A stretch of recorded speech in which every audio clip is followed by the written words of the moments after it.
চলো তুমি আমার সাথে। বিয়ে পড়িয়ে দিয়েছে। এখন আমাকে জিজ্ঞেস করলে হুজুর কি হবে, মানে বিয়েটাই হয়নি।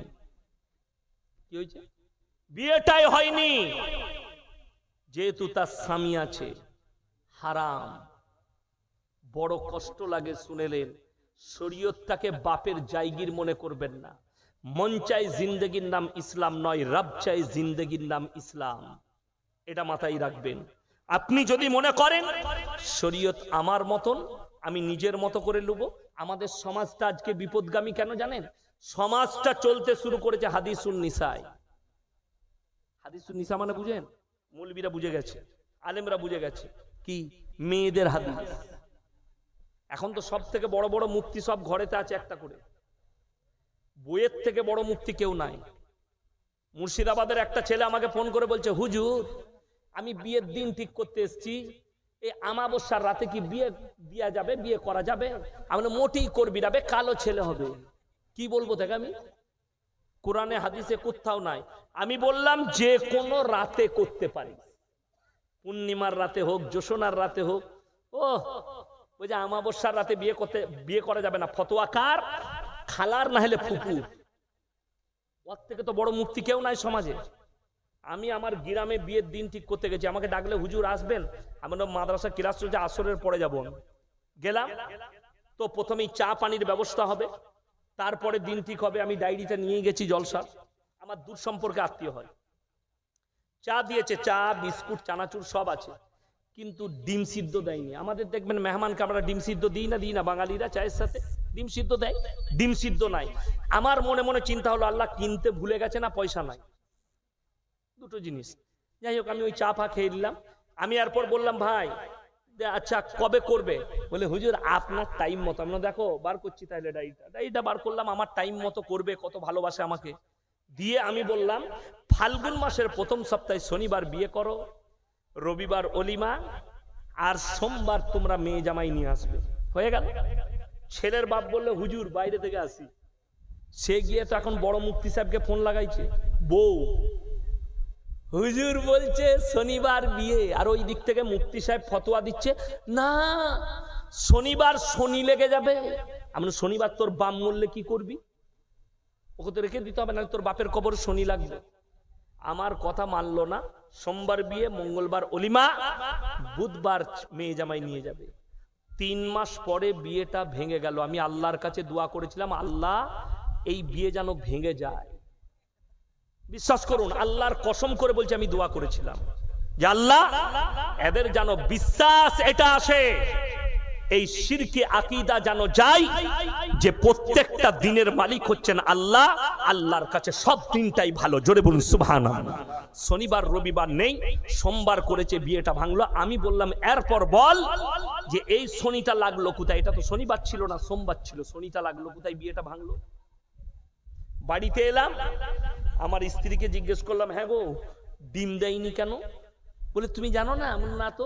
বলে মেয়েরা বলে ডিম দিলে বিয়ে ভেঙে যাবে, বিয়ের দিন থেকে ডিম দিলে বিয়ে ভেঙে যাবে। আমি বলি হ্যালো, ডিমের পাওয়ার এত কি করে হলো? আচ্ছা আপনারা বলুন, ডিম খেলে হজম হয় না হয় না? ডিমের মালিক কে? সকলে জোরে বলুন আল্লাহ।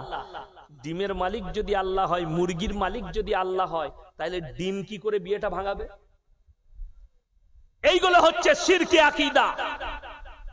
আল্লাহ ছাড়া তার বস্তুর উপরে বিশ্বাস, এটা হচ্ছে শিরকি আকীদা। শুধু তাই নয়, অনেক মেয়েদের আকীদা আছে বিয়ের দিন ঠিক হলে, দেখা দেখি হলে জেলেবি দিতে নাই, বিয়েতে প্যাঁচ লেগে যাবে। যদি জেলেবি দিলে বিয়েতে প্যাঁচ লাগে, যে লোক জিলেবি তৈরি করছে তার বেটা বিটির তো জীবনে বিয়ে হবে না, সে তো প্যাঁচ মেরেই গেছে। কথাটা বুঝতে পারেননি? এ হচ্ছে শিরকি আকীদা। আল্লাহর কসম, সবের মালিক হচ্ছেন, সকলে বলুন কে? আল্লাহ। আজকে কষ্ট ওইটাই লাগে। আমি হুগলি ডিস্ট্রিক্টে এক জায়গায় জলসা করতে গেলাম, এরকম স্টেজ, এরকম প্যান্ডেল, স্টেজের পাশে একটা বিরাট বড় গাছ না কি গাছ জানি না, গুড়ায় একটা কলমা লেখা, চাদর লেপটানো আছে, তার গুড়ায় ঘোড়া রাখা আছে, তার গুড়ায় আগরবাতি মোমবাতি রাখা আছে। আমি স্টেজে চেপে বললাম বাবা তোমাদের এইখানে হিন্দু মুসলিমের মধ্যে মহব্বত আছে, এইখানে তোমরা জলসা করছো, এইখানে হিন্দু ভাইরা পুজো করে। একজন বলছে হুজুর ওটা আমাদের। তোরা কি করিস বে এখানে? বলে এখানে বুড়ো পীর সাহেব আছে। কত কষ্ট লাগে। আমি বললাম তাদেরকে, শোনো, হিন্দু ভাইরা তারা মাটির মূর্তি তৈরি করে পুজো করে, এটা আল্লাহর কাছে শিরকের পাপ, ঠিক কিনা কথা বলেন? মুসলমানরা বলে এরা মুশরিক। কেন? আল্লাহ ব্যতীত অপরকে বিশ্বাস করেছে। তুমি যদি মাটির ঘোড়া রেখে সিজদা করো, এটা কি করে জায়েজ হতে পারে? তোমার বিবেককে জিজ্ঞেস করো। চলুন আপনাদিকে কোরআনে নিয়ে যাই।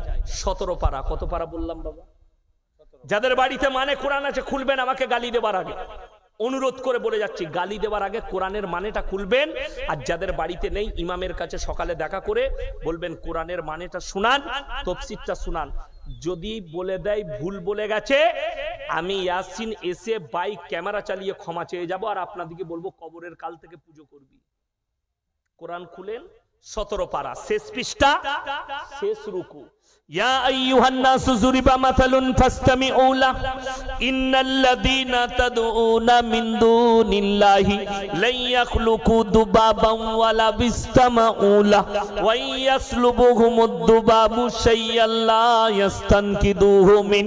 হে আমার নবী বলো, হে পৃথিবীর মানুষ, তোমরা শুনে নাও, যাদিকে তোমরা ভালো মন্দের মালিক মনে করছো তাদিকে জিজ্ঞেস করো, তারা একটা মাছি পর্যন্ত সৃষ্টি করতে পারে না। মাছি সৃষ্টি তো দূরের কথা, মাছি যদি তাদের কাছ থেকে ছিনিয়ে নিয়ে যায়, তাদের উদ্ধার করার মতো ক্ষমতা নেই। তারা হচ্ছে শক্তিহীন, আর আমি আল্লাহ হচ্ছি শক্তিশালী। জোরে বলুন সুবহানাল্লাহ। কোরআন। আজকে কষ্ট তো ওইটাই।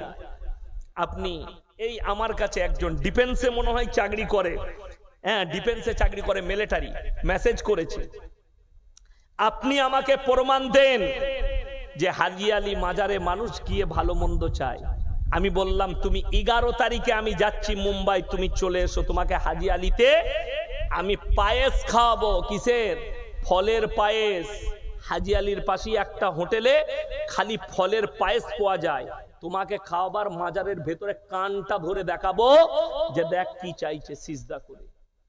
অবাক লাগে। যারা আল্লাহ ব্যতীত অপরের কাছে চান, সূক্ষ্মভাবে বুঝে যান। আমাকে গালি দেওয়ার আগে আপনি মাজারের ভেতরে ঢুকলেন, ঢোকার পরে যারা BMW মার্সিডিজ ওডির গাড়ি নিয়ে এসে ঢুকে বলছে, বাবা আমাকে ছেলে দাও, বাবা আমাকে সম্পদ দাও, বাবা আমার মালে বরকত দাও। ও চাইছে কবরের কাছে, বাবার কাছে। আর যখন বেরিয়ে আসছে তখন রাস্তার দুদিকে ভিখারি বসে আছে, আল্লাহকে নাম পে দে দে বাবা। বের, যদি মাজারে পাওয়া যাবে, এই তোর কাছে চাইবে কেন? তোর ভেতরেই চাইবে তো। কথাটা বুঝতে পেরেছেন না পারেননি?